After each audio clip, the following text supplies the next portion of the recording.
Good morning po. Magandang umaga po mga kaibigan. At sa umagang ito po ay atin pong pag-uusapan ang halamang gamot na nakakatulong sa ating kalusugan.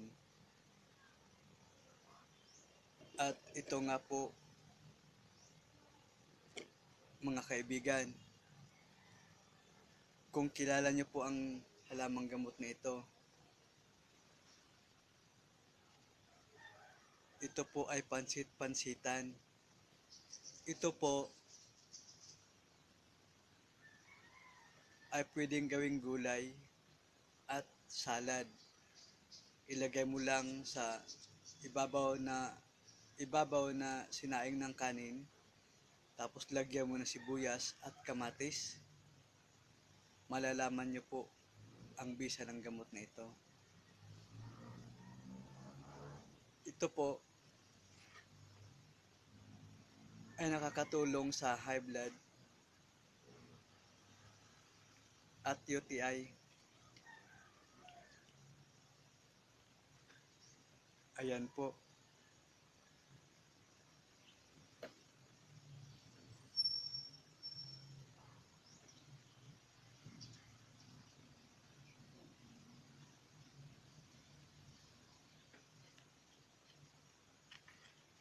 Ang pansit-pansitan po ay may local names. Pansit-pansitan sa Tagalog. Sinaw-sinaw, Bisaya. Lato-lato, Ilocos. Scientific po niya ay Peperomia pellucida. What to cure and what to do? Ano daw, paano daw nakakagaling at ano ang gagawin? Abscess and boils. Crush the plant. Apply on affected areas to hasten the repairing, to be able to remove the pus.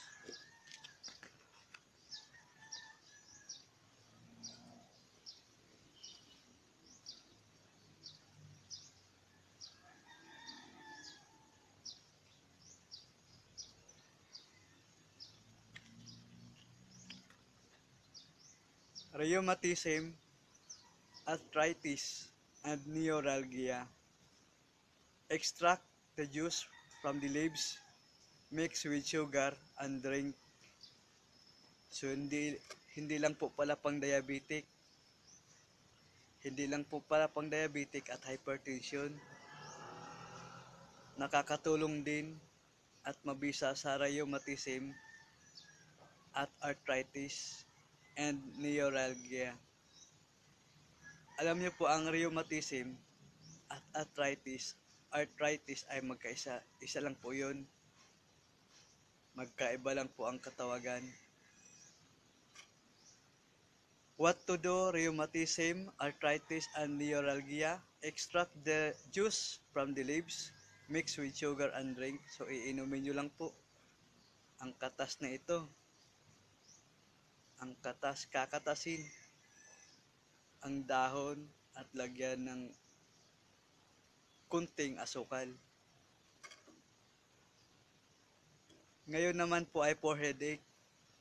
Pansit-pansitan pa rin for headache. Migraine and neuralgia. Crush the headache, migraine, and neuralgia. Crush heated leaves and apply on affected areas.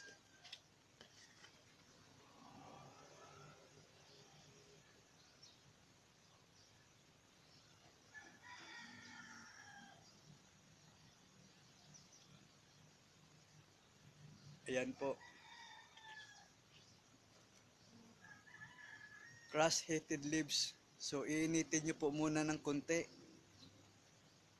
Iinitin nyo po muna ng konti kung kayo ay may migraine, sakit sa ulo, neuralgia, at itapa sa affected area. crush heated leaves. So initin mo na ang dahon at itapal sa affected area.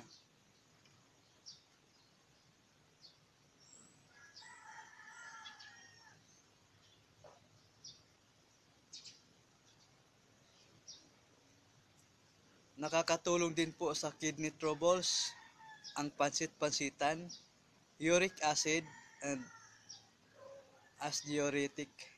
So, paano po ang gagawin ng pansit-pansitan? Paano pong gagawin?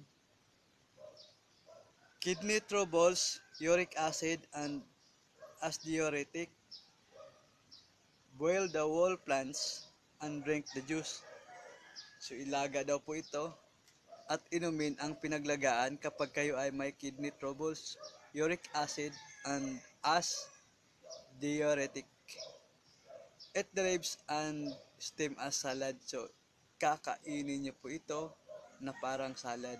Gulay pa rin po ano. Yun po ang kagandahan ng pansit-pansitan. Sana po magkaroon po kayo ng ganito sa bawat hapag ng iyong kainan.